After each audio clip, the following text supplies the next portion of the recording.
오늘의 말씀 마태복음 5장 13절부터 16절 말씀입니다.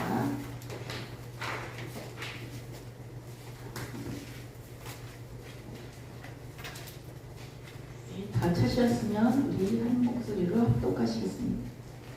다 같이 시작. 너희는 세상의 소금이니 소금이 만일 그 맛을 잃으면 무엇으로 짜게 하리요. 의에는 아무 쓸데없어 바닥에 밖에 버려져 사람에게 밟힐 뿐이니라.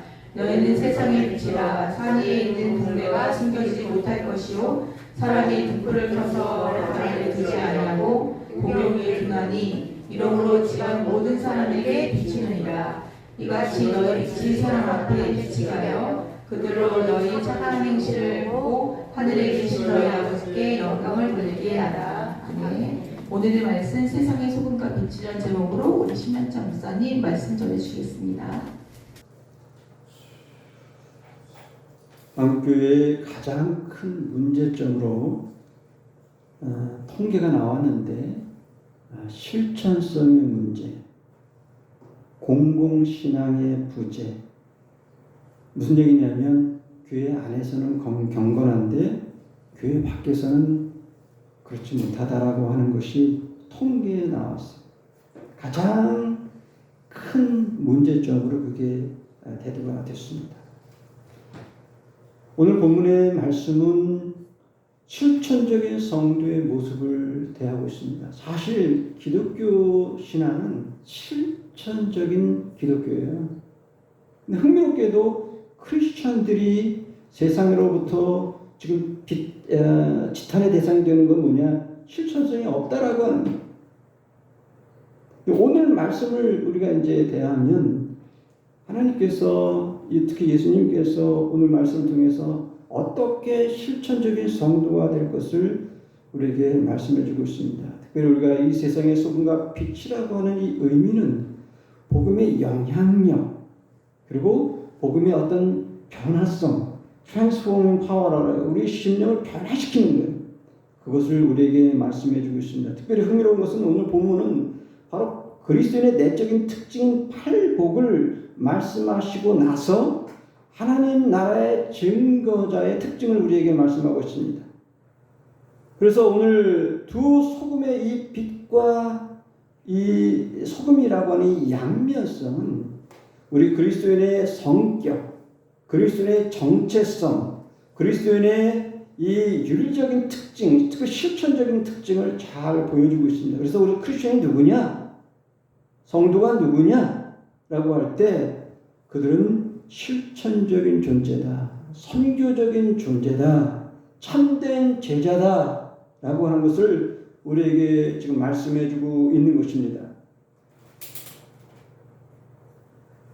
그래서 오늘 본문을 통해서 우리에게 말씀하고 있는 주제는 이것입니다. 그리스도인은 그리스도의 제자로서 세상의 소금과 빛으로 경주해야 한다라고 하는 것입니다. 한번 따라합시다. 그리스도인은 그리스도의 제자로서 세상의 소금과 빛으로 경주해야 한다. 당연한 말씀인데 중요한 메시지죠. 자, 그리스도인은 누구의 제자요? 그리스도의 제자예요. 그렇죠? 그리스도인은 그리스도의 제자. 그래서 크리스천이라는 말은 그리스도의 것이라는 거예요. 그리스도의 것. 그럼 우리는 당연히 그리스도의 제자라는 말이에요. 그리스도의 제자의 오늘 본문의 특징은 뭐야? 소금이란 세상의 소금이요, 세상의 빛이라고 하는 것이죠. 그래서 우리는 그 소금과 빛의 정체성, 그 맛을 그것을 놓쳐서는 안 된다라고 지금 본문은 우리에게 말씀하고 있습니다. 그래서 오늘 본문을 통해서 몇 가지 교훈을 한번 생각해 보겠습니다. 첫 번째는 세상의 특징에 대해서요. 한번 따라합시다. 세상은 부패하고 어둡다. 자, 오늘 본문에 사실 세상에 대해서는 아무런 말이 없어요. 근데 13절, 14절을 보시면 우리가 그 행간을 리딩해 보면 이 본문의 배경을 읽어보면 우리가 이해할 수 있어요. 자, 뭐라 했습니까? 너희는 세상의 소금이니 소금이 만일 그 맛을 읽으면 무엇을 짜게 하리요? 후에는 아무 쓸데없어 다만 밖에 버려져 사람에게 밝힐 뿐이니라. 자, 14절 너희는 세상의 빛이라 산 위에 있는 동네가 숨겨지지 못할 것이요. 자, 보세요. 여기에 세상에 대해서 아무 말 없죠? 자, 근데 잘 보세요. 성도의 특징, 그리스도의 특징은 뭐라 했어요? 너희는 세상의 소금이라는 얘기예요. 그 다음에 세상의 빛이라. 그 얘기는 뭐겠어요? 세상은 부패했고 세상은 어둡다는 거예요. 부패했으니까 너희가 소금이 되고 어두우니까 너희가 뭐야? 빛이 되라고 하는 거예요, 지금. 요한복음 1장 5절에서도 빛이 어둠에 빛이 돼 어둠에 깨닫지 못한다고 세상이 어둡다라고 말씀하고 있는 거예요. 예배서 5장 8절에 너희가 전에는 어둠이더니 이제는 주 안에서 빛이라 빛의 자녀들처럼 행하라라고 얘기합니다. 죄로 인한 영적인 어두움, 죄로 인한 어두움을 얘기하고 부패함을 얘기하고 있는 거예요. 우리 개인과 사회 전체가 지금 어두움과 부패 가운데 있다라고 하는 거예요. 그래서 따라서 우리 모든 성도들은 뭐야?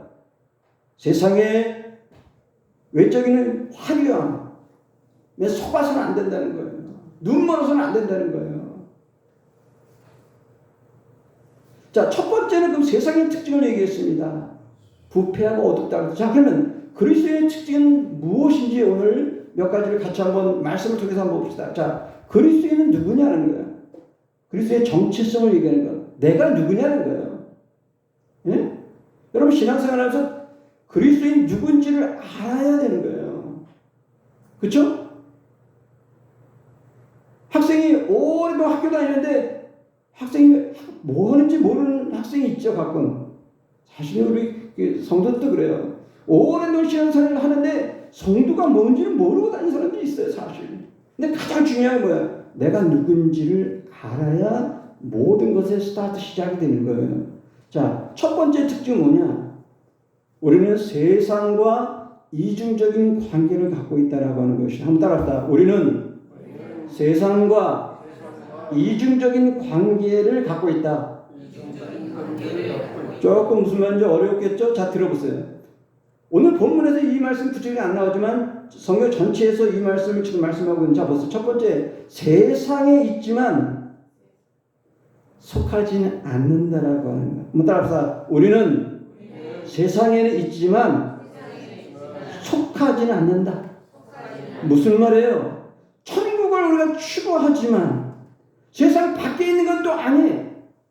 또 우리가 세상에 살고 있지만 세상에 속한 거 아니에요. 세상의 노예가 되는 건 아니라는 거야. 누구의 노예? 우리는 그리스도의 노예예요.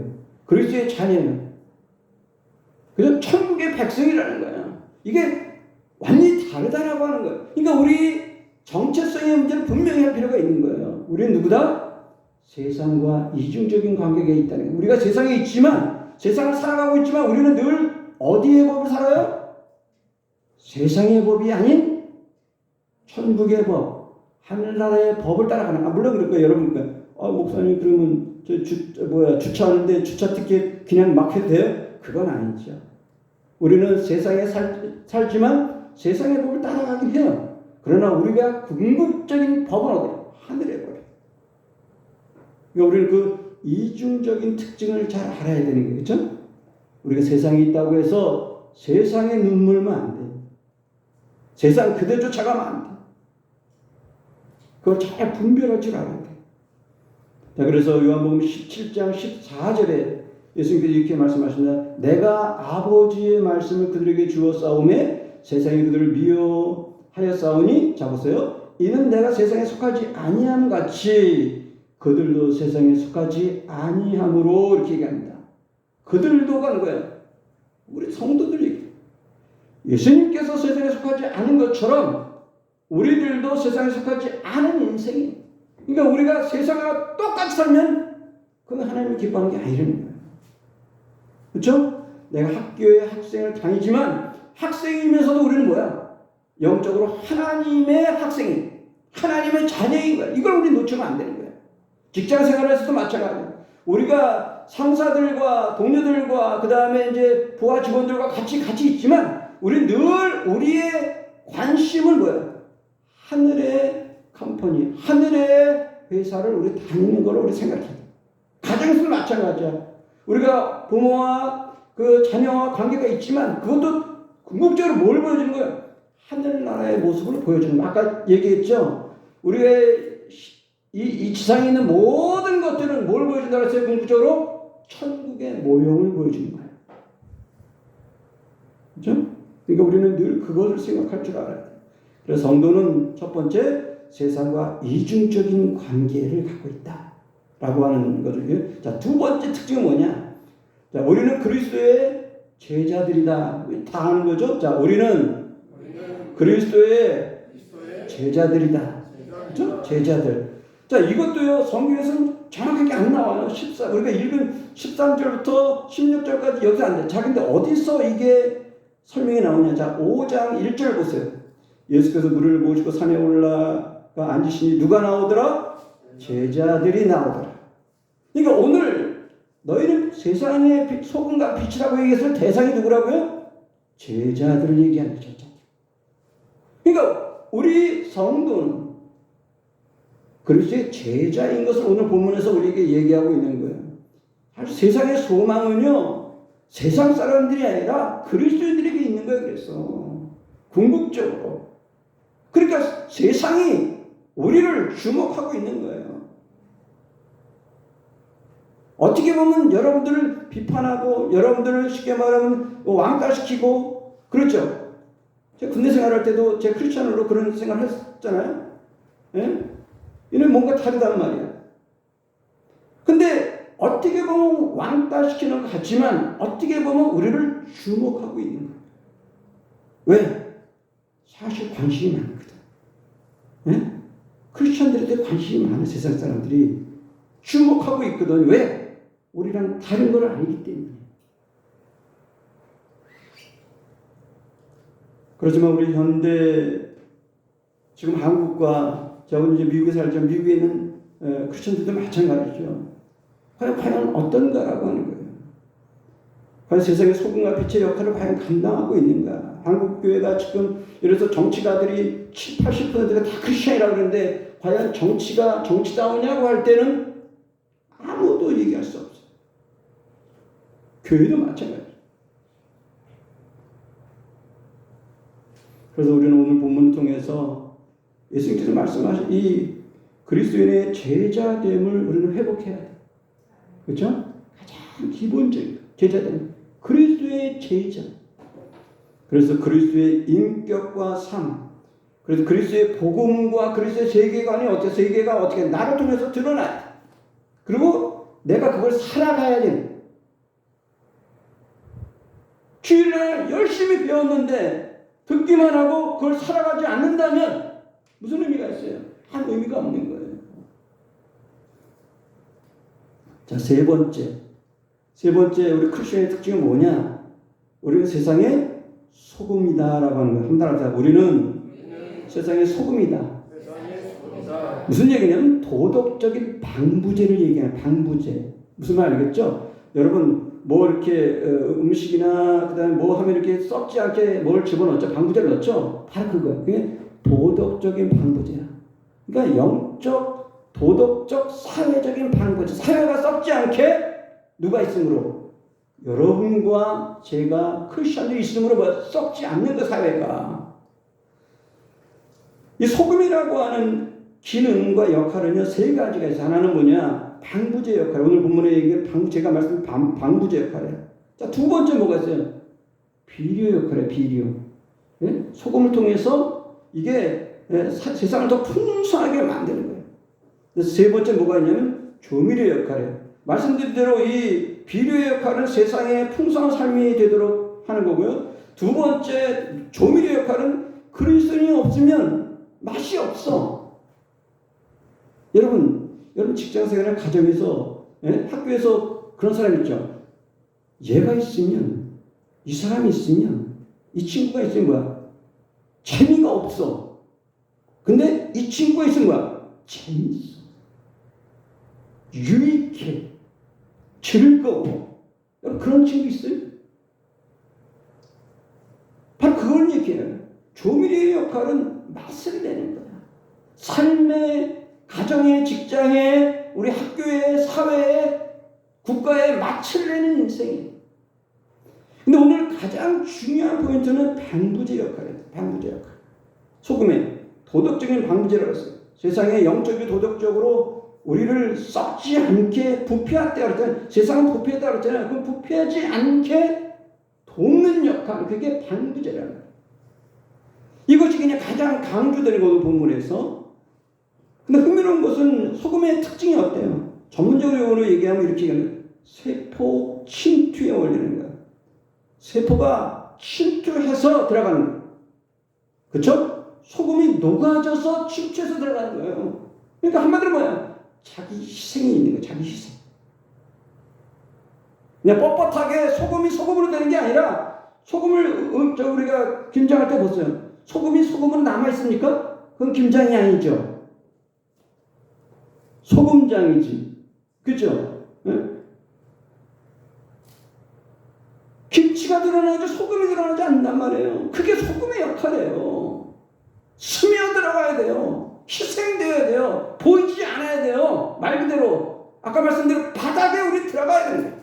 신앙생활은 참된 신앙은 뭐야? 참된 희생이 있어야 돼요.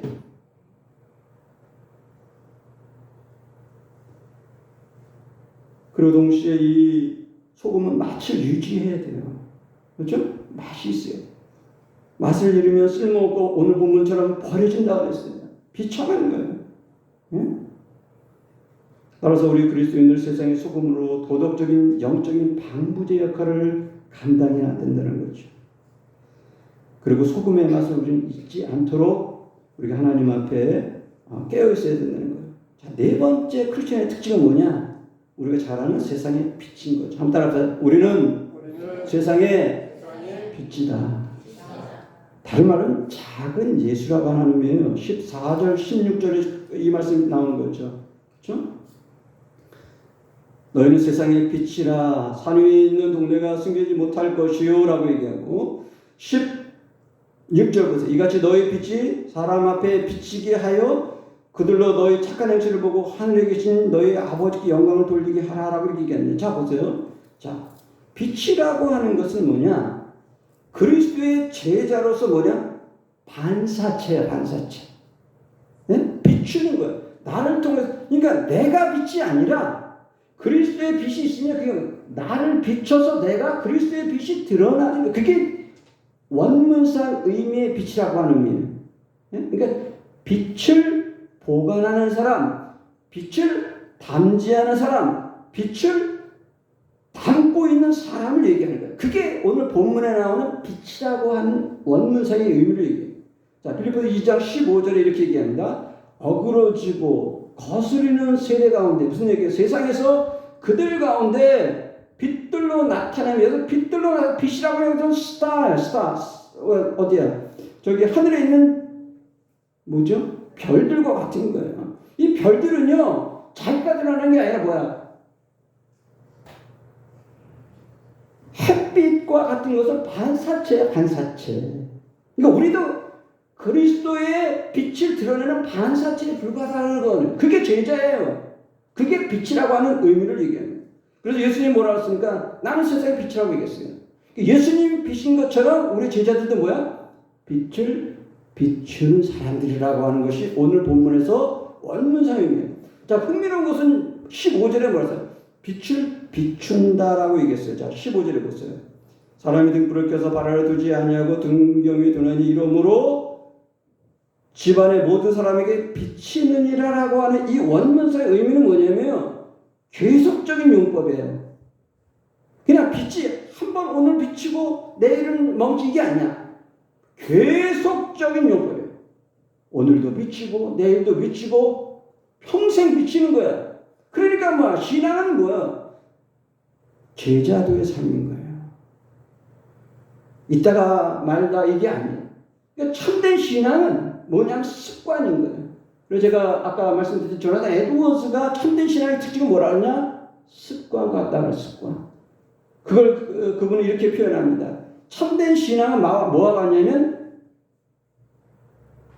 하늘에 떠 있는 별과 같다 얘기해서 별. 자, 별은 어때요? 그 자리에 그대로 있죠. 고정되어 있죠. 매일 뜨는 거예요. 비가 와도 눈이 와도 그대로 있어요. 우리가 보지만 못할 정도에 비가 온다고 눈이 온다고 못 볼 뿐이지 그 별은 그대로 있는 거예요. 그래서 항성이래, 항성. 늘 그대로 있다는 거예요. 자, 근데 참된 신앙이 아닌 신앙은 뭐와 같냐면요, 저기 같은 거예요. 별똥별 같은 거. 별똥별 알죠? 한번 확 하고 없어져요. 우리말 더 쉽게 얘기하면 소나기 같은 거죠. 한번 비가 확 왔다가 다음날 없어져. 그건 참된 신앙이 아니에요. 오늘 본문에서 빛을 비춘다라고 하는 계속적 용품의 특징은 뭐다? 제자도의 삶, 그 다음에 습관의 삶, 계속적으로 한다는 거예요. 평생 한다는 거예요. 비가 오나 눈이 오나 예배에 참석하는 거예요. 비가 오나 눈이 오나 내가 기도의 처소에 기도하는 거예요. 비가 오나 눈이 오나 하나님의 제자의 삶을 살아가는 거예요. 환경에 상관없이 살아가. 그게 뭐예요? 오늘 보면 빛을 비춘다라고 하는. 자, 근데 빛의 특징 두 번째는 뭐가 있어요? 감추지 않아요. 오늘 본문에서 뭐라고 했습니까? 등경 위에 든다, 등경 위에 든다, 등경 밑이라고 했어요? 등경 위라고 했어요? 등경 위에 든다. 무슨 말이에요? 감추지 않는다는 거예요. 빛이. 그 얘기는 뭐예요? 여러분의 삶은 아까 얘기한 것처럼 세상 사람들이 여러분을 다 보고 있는 거예요. 네? 이 빛의 역할이 큰 거예요. 여러분, 불이 어두운 방에 있다가 불빛 하나 탁, 예를 들어서 우리가 하면 어때요? 환해지죠. 그게 빛의 영향력이에요. 여러분이 원하건 원하지 않건, 여러분이 인정하건 인정하지 않건, 하나님께서 여러분을 빛으로 세우시는 거예요. 그럼 여러분이 있는 곳에 얻었던 그 곳이 뭐야? 빛이 돼요. 그러니까 여러분이 있는 것 자체가 중요한 거예요, 사실은 어떻게 보면. 내가 뭐 특별한 일을 하는 것보다도 있는 것 자체가 여러분의 삶이 통해서 그리스도가 드러나요.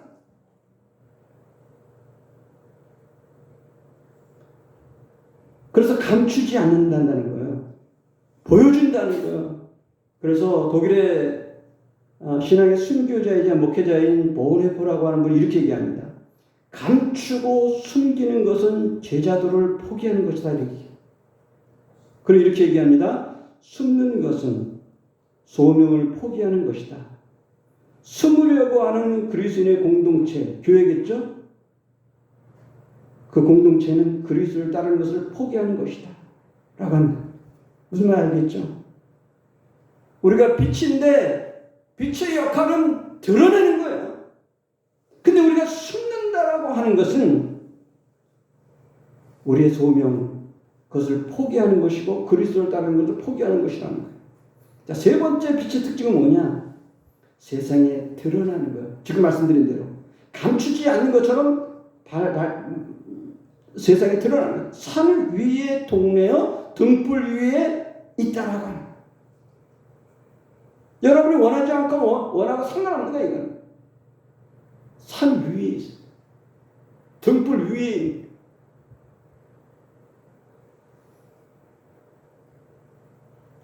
이처럼 빛의 특징은 제자도요 습관과 같고 감추지 않고 그 다음에 세상에 드러난다는 거예요.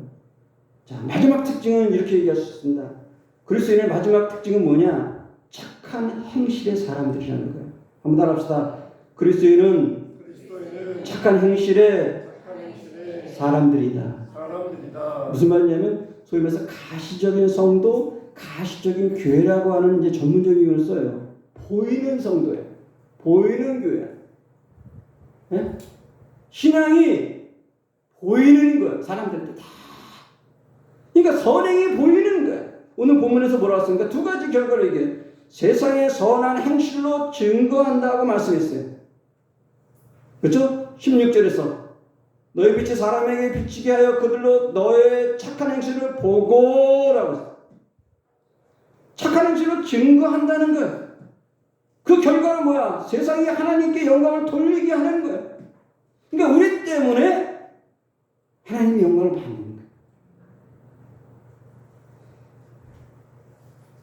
무슨 얘기예요? 실천적인 신앙을 얘기해요. 우리의 실천적인 신앙, 우리 실천적인 선행, 말씀하고 있는 것입니다. 몇 가지 적용하고 마무리합시다. 자, 첫 번째 적용 말씀. 자, 청년들이 있으니까 제가 표현을 할게요. 자, 한번 따라합시다. 거룩한 비관주의자가 되라. 좀 어려운 말을 했죠? 더 쉽게 얘기했습니다. 세상에 부패와 어두움을 분별하라. 네. 첫 번째 적용할 건 뭐냐? 세상에서 거룩한 비관주의자가 되어야 돼요. 무슨 얘기냐면 세상으로 살지만 세상에 화려함에 눈 멀어서는 안 된다는 거예요. 거기에 뭐가 있다? 거기 안을 보니까 내면을 보니까 뭐예요? 어둠과 부패함이 있는 것을 우리는 어떻게 한다? 분별해야 되는 거예요. 분별의 신앙. 이것이 중요해요.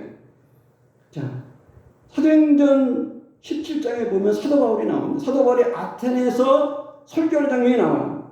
근데 거기서 아테네 문화의 화려함에 사도 바울이 눈멀지 않았던 거예요. 당시 아테네는요, 세계 최고의 문명의 도시예요. 네? 지금의 서울이나 그 다음에 뭐 뉴욕이나 그런 도시와 같은 거예요. 모든 세계 사람들이 가장 가고 싶은 게 당시에는 아테네였어요. 아테네. 근데 거기서 그랬으면 보면 거기 엄청난 것들이 있잖아요. 그런 거 보면서 눈 멀었을 거예요. 근데 사도 바울은 그렇지 않았어요. 뭐라고 얘기했냐면 그들의 문화의 화려함에 눈멀지 않고 압도당하지 않았어요. 그리고 그들의 내면 구조, 그들의 심층 구조, 그 종교성, 그들의 심성을 통찰했던 거예요. 그러면서 17장 16절에서 이렇게 얘기합니다. 그들이 온 성에 우상이 가득한 것을 보고 마음이 분하였다라고 얘기해요. 무슨 말이에요? 거룩한 분노가 일어난 거예요. 거룩한 비관주의자가 된 거예요, 지금. 세상에 눈물지 않은 거예요. 그들 내면에 있는 감춰진 죄와 죄성의 문제를 직시했던 거예요. 분별의 영을 가졌던 거예요, 사도가. 그래서 우리 모든 그리스도인은 인간의 죄된 그 죄성과 죄인됨을 우리는 분별할 줄 알아야 돼요. 그리고 거룩한 근심, 거룩한 불만족, 그리고 거룩한 비관주의적인 마음을 가져야 돼요. 자, 오늘 고린도후서 7장 10절에서 이렇게 얘기합니다. 하나님의 뜻대로 하는 근심은 후회할 것이 없는 구원에 이르게 하는 회개를 이루는 것이요, 세상의 근심은 사망을 이루는 것이다. 무슨 얘기예요? 하나님 앞에서 하나님의 마음으로 하는 근심은 무슨 말? 거룩한 근심이란 말이에요. 거룩한 근심, 거룩한 불만족, 거룩한 비관주의는 뭐야? 구원을 이룬다는 거예요. 세상의 근심이 뭐야? 죽음에 이르는 거예요. 한마디로 참된 성도는 세상의 그 화려함에 눈멀지 않고 분별하는 거룩한 비관주의자라고 합니다. 자, 두 번째 적용은, 자, 이번에는 비관주의자였으니까 이번에 뭐냐? 거룩한 낙관주의자. 한번 따라합시다. 거룩한 낙관주의자가 되라. 자, 낙관주의자라고 뭐냐면 모든 걸 다 긍정적으로 보는 거예요.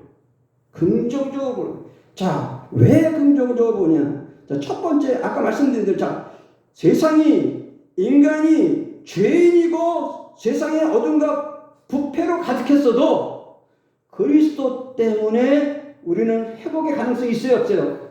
있다라고 합니다. 그래서 우리는 낙관주의자가 될 수 있다. 그러니까 비관주의에 있다가도 우리는 그리스도 때문에 긍정과 낙관과 희망과 소망을 기대할 수 있다라고 하는 거예요. 그래서 예수를 믿으면 인간이 회복의 길이 있다라고 하는 것입니다. 죄인된 인간이 생명을 얻는 유일한 길은 뭐냐? 그리스도 앞에 나오는 거예요. 십자가 앞에 나오는 거예요. 로마서 5장 8절에 우리가 아직 죄인 되었을 때에 그리스도께서 우리를 위하여 죽으심으로 하나님께서 우리에 대한 자기 사랑을 어떻게 했다? 확증했다고 얘기해요. 확증이라는 단어의 원문상의 의미는 뭐냐면요. 광화문에서 마치 데모하는 거예요. 데모. 모든 사람들에게 보여주는 거예요. 그러니까 우리가 아직 죄인됐을 때 그리스도께서 우리를 위해 죽으심으로 하나님 사랑 우리가 어떻게 했다? 데모했다는 거예요. 다 보여줬다는 거예요. 그 정도로 뭐야? 하나님 사랑이 어떻다? 엄청 크다라고 하는 것을 얘기하는 거예요. 요한복음 3장 16절로 잘 아는 말씀이죠. 하나님 세상을 이처럼 사랑하사 독생자를 주셨으니 이는 그를 믿는 자마다 멸망하지 않고 영생을 얻게 하려 하심이라. 그러니까 그리스도 안에 뭐가 있어요? 소망이 있는 거예요. 구원이 있는 거예요. 거기에 희망이 있는 거예요. 그러니까 우리가 지금 세상이 어렵다고 얘기하잖아요. 지금 3만 불 시대를 살면서도 한국 사람들의 특징은 뭐냐? 다 어렵다 그러는 거야. 전 세계 3만 불을 가진 나라 중에서 어렵다고 하는 나라는 한국뿐이 없어. 이건 통계적으로 전문가들이 다 얘기하는 거예요. 배부른데 배부르다고 얘기하는 사람은 하나도 없어요. 자기네들이 최고로 먹고 입고 살면서도 한국 사람들이요. 저도 한국 사람이지만 근데 감사할 줄 몰라요. 족한 줄 몰라요. 옆에 사람하고 끊임없이 경쟁하고 끊임없이 비교하고 끊임없이 뭐야? 조금 더 달라는 거, 좀 더 달라는 거. 예? 감사할 줄 몰라. 근데 저 부탄에 사는 사람들 보세요. 부탄 아세요? 부탄 모르시죠? 저 부탄. 그 다음에 어디야? 저기 뭐야? 에베레스트 밑에 사는 그 못 사는 나라 사람들이 뭔지 아세요? 전 세계에서 가장 행복한 나라야. 거기서 그 사람들이 돈을 많이 법니까? 예? 부자입니까? 우리처럼 뭐 명품 옷 다 입고 살고 그럽니까? 이것저것 아파트 우리 전 세계 최고의 아파트를 우리가 삽니까? 가보세요. 거지 같은 삶이에요. 근데 뭐예요? 전 세계 통계 넘버 가장 행복한 나라? 부탄이에요. 부탄. 3만 불을 사는 한국은 뭐예요? 저 밑에야. 우리는 안 행복해 뭐 이거예요.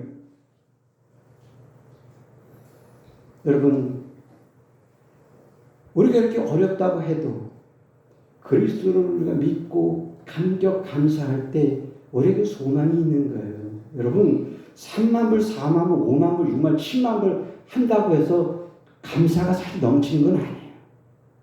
미국에 사는 사람들 지금 7만 불이라고 그러지만 그 미국 사람들 다 감사하는 사람이 있어요? 그렇진 않아요. 제 포인트는 뭐야? 우리가 이 땅을 살아가면서 언제나 어느 곳에 가도 여러분, 제가 미국을 살고 여기 살고 유럽을 다녀봐도요, 전 세계 어느 곳 한 곳도 우리에게 100% 만족을 주는 곳이 있어요, 없어요? 없어요. 제가 오후니까 제가 지금 여러분 졸릴까봐 제가 좀 예화 하나 생각나서 얘기할게요. 제가 시간 많이 길어도 여러분 뭐라고 하지 마세요. 목사님들 욕 맞아도 내가 하는 거죠. 제가 런던에 한번 방문 한번 했어요. 거기에 그 한국 그 민박을 제가 잠깐 있었어요. 근데 거기에 흥미로운 것은 거기 한 청년 학생이 있었어요. 청년 학생이 직장 생활 하다가 직장을 그만두고 한 6개월 정도 휴가를 냈대요. 그러면서 이 학생이 하는 말, 자기는 뭐 하고 있냐 그랬더니 자기는 지금 유럽을 다니면서 자기가 살만한 곳이 있으면 거기서 정해서 살겠다는 거예요. 제가 장담합니다. 그 학생 어디 머물지 못해요. 그 학생의 수준에 맞는 데 있는가 있겠어요? 없어요. 우리는요, 감사하고 만족하고 족한 줄 알아야지 전 세계 가장 이상적인 나라라고 하는 그 나라에도요, 불만과 불평이 있는 거예요.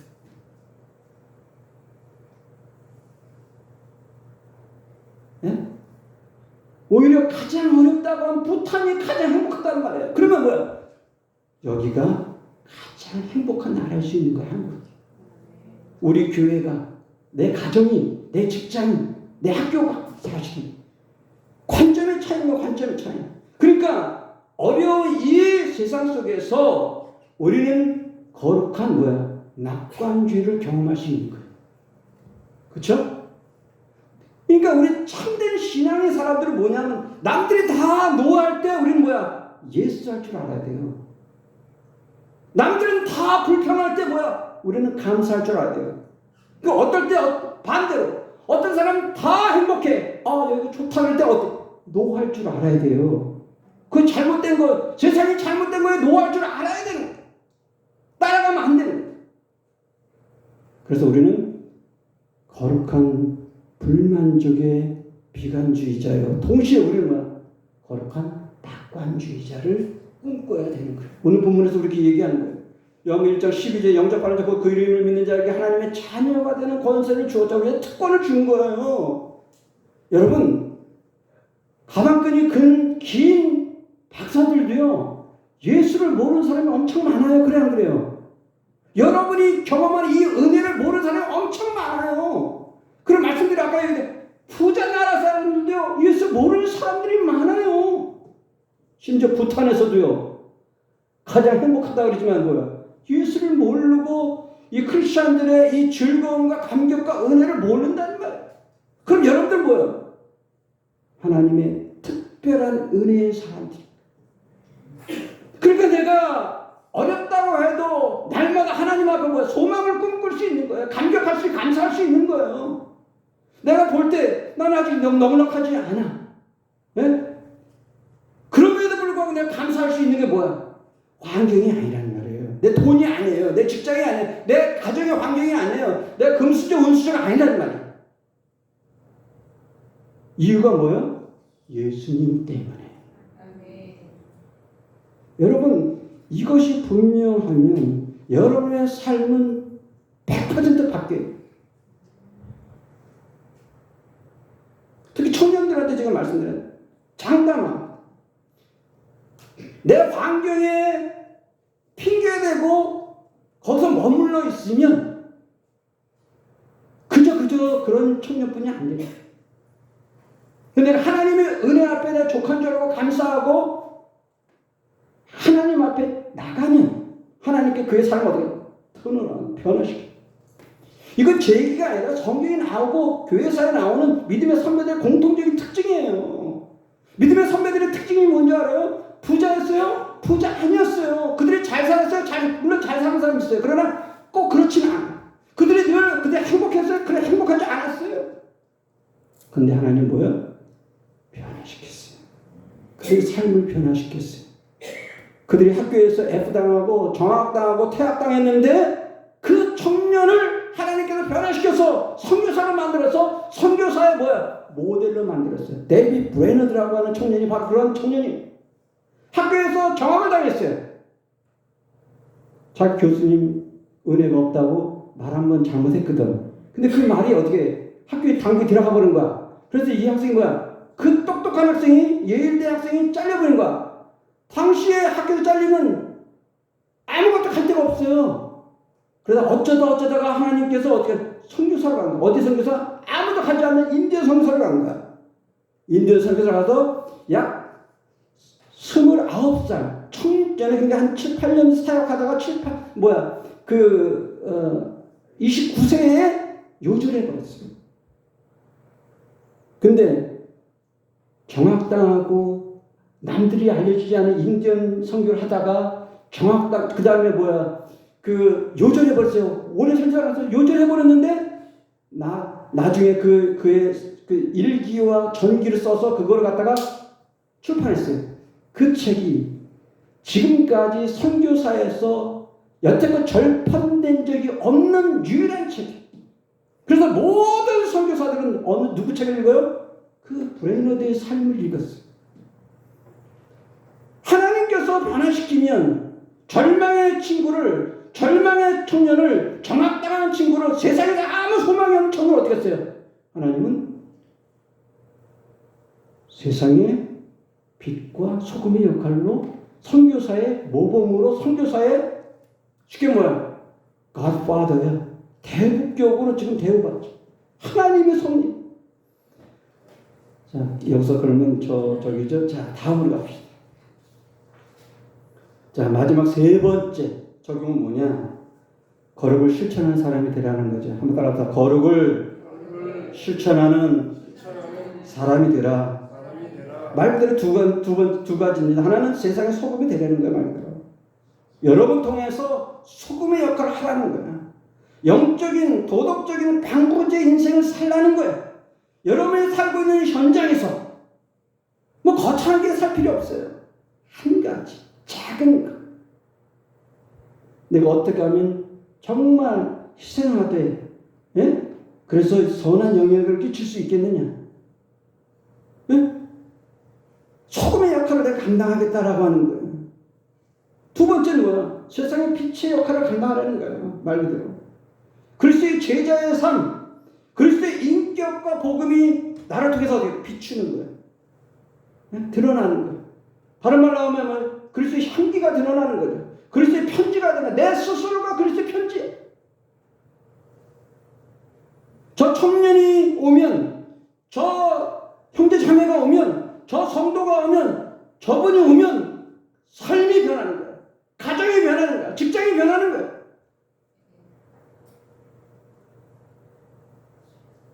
그리고 우리의 착한 행실로 지역이 변화되는 거예요.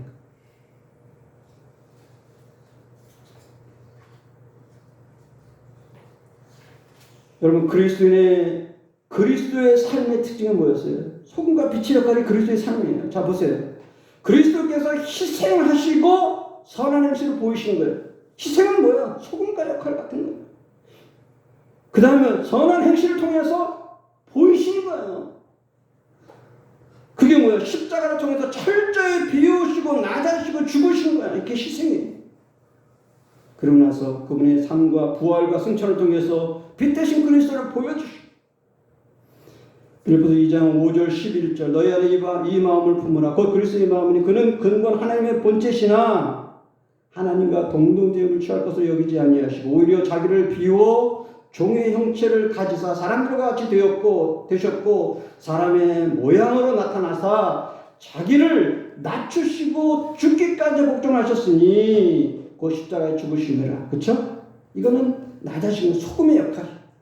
근데 하나님께서는 그 죽으신 그리스도를, 십자가의 그리스도를 어떻게 하셨어요? 이름으로 하나님이 그를 지극히 높여 모든 이름 위에 뛰어난 이름을 주사 하늘에 있는 자들과 땅 아래 있는 자들과 땅 아래에 있는 자들로 모든 무릎을 예수의 이름으로 꿇게 하시고 모든 입으로 예수 그리스도를 주라 시인하여 하나님 아버지께 영광을 돌리게 했다 말씀드렸습니다. 몇 가지 적용 질문하고 마무리하겠습니다. 첫 번째 질문, 나는 과연 분별의 신앙, 거룩한 비관주의자의 삶, 세상의 화려함에 눈멀지는 않았는가라고 하는 것입니다. 자, 두 번째, 나는 그리스도 때문에 거룩한 소망, 거룩한 낙관, 거룩한 긍정을 꿈꾸고 있는가라고 하는 거예요. 아니면 나는 여전히 절망하고 있느냐. 세 번째, 나는 거룩을 실천하는 성도인가. 나는 과연 소금처럼 내 가정과 직장과 학교와 나의 삶의 현장에서 영적인 도덕적인 방부제 역할을 하고 있는가? 희생하고 있는가? 세상에 침투해서 선한 영향력을 내가 드러내고 있는가라고 하는 거예요. 마지막으로 나는 과연 빛처럼 그리스도의 인격과 복음을 나를 통해서 드러내고 있는가? 그리스도의 향기로, 그리스도의 편지로 내가 살고 있는가? 나의 선한 행실을 통해서 실천을 하고 있는가? 바라기는 여러분 모두가, 그리고 한수만 교회가 어둡고 부패한 이 세상에서 소금과 빛들이 돼서 그리스도를 드러내고 하나님께 영광을 돌리는 여러분 모두가 되시길 주님의 이름으로 축원합니다.